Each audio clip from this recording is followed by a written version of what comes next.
ఉపాసకులు కాదు, మీరు గృహస్థులుగా ఉన్న వాళ్ళు వారాహిని ఎలా పూజించాలి అనే ఒక విధానం తెలుసుకుంటే వారాహిని ఈతంలో మీకు కష్టం అనేది తెలిసేయకుండా, అనారోగ్యం అనేది రాకుండా, ఆర్థిక ఇబ్బందులు రాకుండా మిమ్మల్ని కన్న తల్లి ఎలా చూసుకుంటుందో దానికి 1000 రెట్లు అధికంగా మనం చేసుకుంటాం.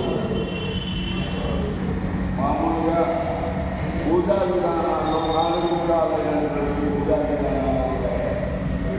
ఒకటి సదాచారం, రెండవది దక్షిణాచారం. మీరు అనేక సందర్భాల్లో పూజ చేసుకున్నా, మీరు ఎక్కడైనా చూసినా ఈ 2 పూజలు చూడగలరు. సదాచారం,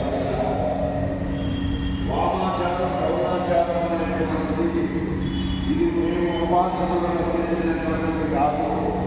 కొన్ని దశాబ్దాలుగా, కొన్ని శతాబ్దాలుగా ఆది కాలం నుంచి ఆ యొక్క పూజా విధానం ఉంది. ఆ యొక్క పూజా విధానం సాధకులకు మాత్రమే